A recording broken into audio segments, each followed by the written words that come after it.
Assalamualaikum warahmatullahi wabarakatuh. Kami dari kelompok 9 akan mempresentasikan makalah kami yang berjudul Antropologi dan Sosiologi Tafsir. Langsung saja pembahasan. Antropologi secara entomologis artinya tersusun dan dari bahasa Latin anthropos yang artinya manusia, dan bahasa Yunani logos berarti kata atau bicara. Antropologis berarti bicara tentang manusia dalam Kamus Besar Bahasa Indonesia KBBI yang diterbitkan oleh Balai Pustaka. Antropologis diartikan sebagai ilmu tentang manusia, khususnya tentang asal-usul, aneka, warna, bentuk fisik, dan istiadat dan kepercayaan pada masa lampau. Definisi antropologis menurut para ahli yaitu: menurut William, antropologis adalah studi tentang umat manusia, berusaha menyusun generalisasi yang bermanfaat tentang manusia dan perilakunya, serta untuk memperoleh pengertian yang lengkap tentang keanekaragaman manusia. 2. Menurut David Hunter, antropologi adalah ilmu yang lahir dari pengetahuan yang tidak terbatas tentang umat manusia. Sosiologi berasal dari bahasa Latin yaitu socius yang berarti kawan, teman, sedangkan logos berarti ilmu pengetahuan. Ungkapan ini diungkapkan pertama kali dalam buku yang berjudul Cross the Philosophy Positive karangan Auguste Comte tahun 1798. Sosiologi muncul sejak ratus tahun bahkan ribuan tahun yang lalu. Namun sosiologi sebagai ilmu yang mempelajari masyarakat baru lahir kemudian di Eropa. Walaupun banyak definisi tentang sosiologi, namun umumnya sosiologi dikenal sebagai ilmu pengetahuan tentang masyarakat. Sosiologi mempelajari masyarakat meliputi gejala-gejala sosial, struktur sosial, perubahan sosial, dan jaringan hubungan atau interaksi manusia sebagai makhluk individual, makhluk sosial. Sosial adalah ilmu yang mempelajari hidup bersama dalam masyarakat dan menyelidiki ikatan-ikatan antara manusia yang menguasai hidupnya itu. Perkembangan antropologi. Antropologi adalah salah satu disiplin ilmu dari cabang ilmu pengetahuan sosial yang memfokuskan kajian pada manusia. Kajian antropologi ini setidaknya dapat ditelusuri pada zaman kolonialisme, di era penjajahan yang dilakukan bangsa Barat terhadap bangsa-bangsa Asia, Afrika, dan Amerika Latin, serta suku Indian. Selain menjajah, mereka juga menyebarkan agama Nasrani. Setiap daerah jajahan tugas pengawal koloni dan misionaris. Selain melaksanakan tugasnya, mereka juga membuat laporan mengenai bahasa, ras, dan istiadat, upacara-upacara, sistem kekerabatan, dan lainnya yang dimanfaatkan untuk kepentingan jajahan. Perhatian serius terhadap antropologi dimulai pada abad 19. Pada abad ini antropologi sudah digunakan sebagai pendekatan penelitian yang difokuskan pada kajian asal-usul manusia. Penelitian antropologi ini mencakup pencarian fosil yang masih ada dan mengaji keluarga binatang yang terdekat dengan manusia. Kata penelitian masyarakat manusia, apa yang paling tahu, tua, dan tetap bertahan. Pada waktu itu semua dilakukan dengan ide kunci tentang evolusi. Selain perdebatan seputar masyarakat, antropologi juga tetap terikat mengaji tentang agama. Adapun tema yang menjadi fokus perdebatan di kalangan mereka seperti pertanyaan tentang apakah bentuk agama yang paling kuno itu magic, apakah penyembahan terhadap kekuatan alam, apakah agama ini meyakinkan jiwa seperti tertangkap dalam mimpi atau bayangan, suatu bentuk agama yang disebut animisme. Pertanyaan dan pembahasan seputar agama primitif itu sangat digemari pembacanya pada abad ke-19. Sebagai contoh, terdapat dua karya besar yang masing-masing tertulis dari Sir James Frazer tentang The Gold Book dan Emile Durkheim tentang The Elemental Forms of Religious Life. Dalam karyanya tersebut, Frazer menampilkan contoh-contoh magic dan ritual dan teks klasik. Frazer berkesimpulan bahwa seluruh agama itu sebagian bentuk sihir, magic. Dalam karyanya yang lain, Frazer mengumumkan skema populasi sederhana, yaitu suatu eksperimen dari keyakinan rasionalisme bahwa sejarah manusia melewati 3 fase yang secara berurutan didominasi oleh magic, agama, dan ilmu. Karakteristik dasar pendekatan antropologi. Salah satu konsep kunci terpenting dalam antropologi modern adalah holisme, yakni pandangan bahwa praktik-praktik sosial harus diteliti dalam konteks yang secara esensial terlihat sebagai praktik yang berkaitan dengan yang lain dalam masyarakat yang sedang diteliti. Para antropolog harus meneliti agama dan praktik pertanian, keluargaan, politik, magic, dan pengobatan secara bersama-sama. Maksudnya, agama tidak bisa dilihat sebagai sistem otonom, tidak terpengaruh oleh praktik-praktik sosial lainnya. Dengan cara ini terlihat adanya pergeseran karakteristik penelitian.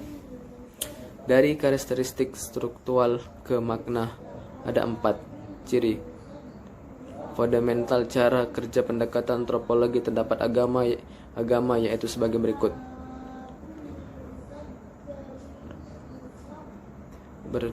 Bercorak deskriptif bukan normatif, yaitu praktik kontraktif dan nyata di lapangan.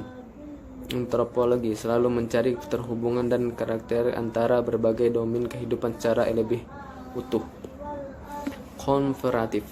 Teknik antropologi bergeser dari antropologi makna ke antropologi antroparatif yang lebih global, seperti yang dilakukan oleh Sigrid. Ide kuncinya bahwa apa yang seharusnya penting adalah kemungkinan menafsirkan peristiwa menurut cara pandang masyarakat itu sendiri. Penelitian seperti itu harus dilakukan dengan cara tinggal di tempat penelitian dalam waktu yang lama, agar mendapatkan tafsiran dan masyarakat tentang agama yang diamalkan. Jadi pada intinya, setiap penelitian yang harus dilakukan oleh antropolog memiliki karakteristik masing-masing.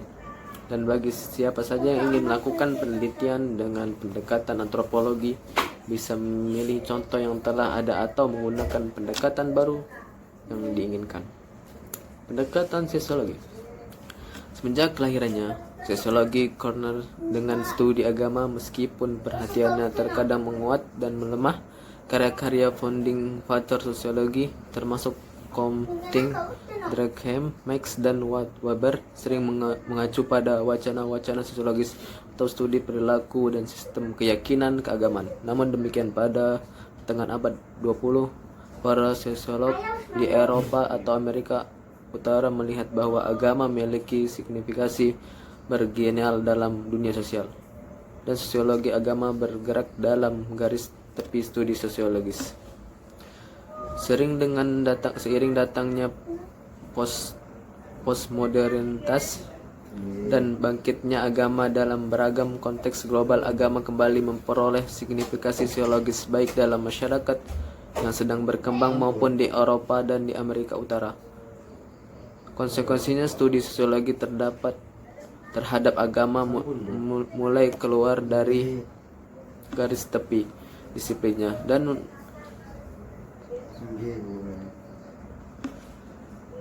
tumbuhnya minat pada mainstream sosiologis yang memfokuskan perhatiannya sekitar persoalan ekologi dan perwujudan gerakan dan protes sosial, globalisasi, nasionalisme, dan postmodernitas.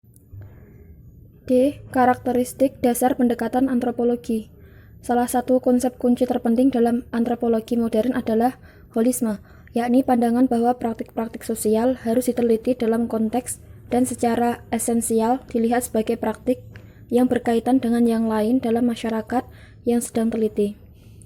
Dengan cara ini terlihat adanya pergeseran karakteristik penelitian dari karakteristik struktural ke makna.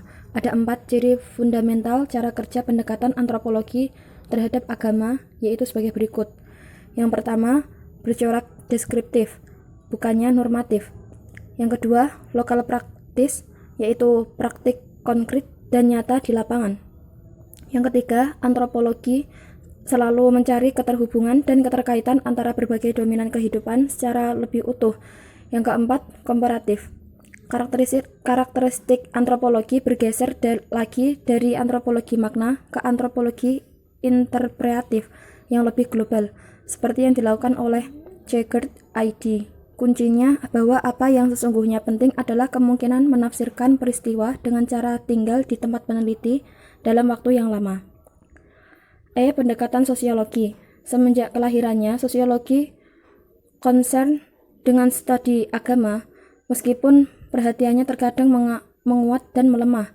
Karya-karya founding father sosiologi termasuk Comte, Durkheim, Marx, dan Weber sering mengacu pada wacana-wacana sosiologis atau studi perilaku dan sistem keyakinan keagamaan.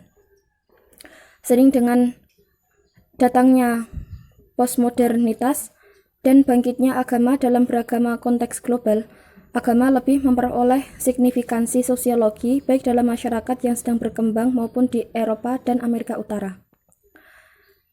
Karakteristik dasar pendekatan sosiologi.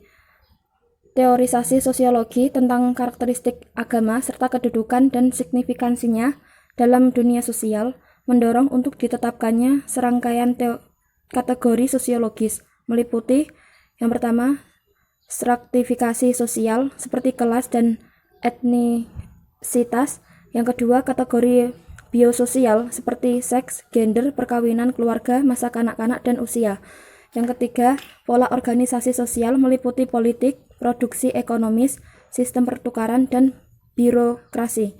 Yang keempat, proses sosial seperti formasi batas, relasi intergrup, interaksi personal, penyimpangan, dan globalisasi.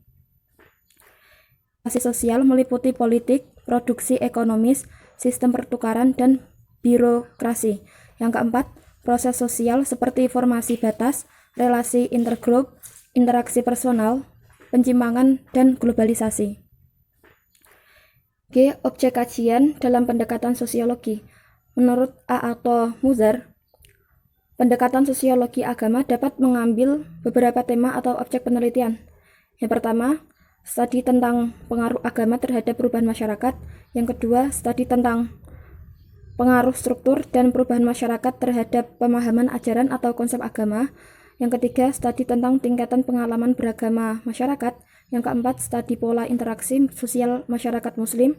Yang kelima, studi tentang gerakan masyarakat yang membawa paham yang dapat melemahkan atau menjunjung kehidupan beragama. Setiap tema yang dikaji setidaknya tetap relevan dengan teori sosiologi, baik teori fungsionalisme, konflik maupun interaksionalisme. Teori fungsionalisme dan konflik bekerja dengan cara analisis makrososiologi, yaitu memfokuskan perhatiannya pada struktur sosial. Signifikansi dan kontribusi pendekatan antropologi dan sosiologi.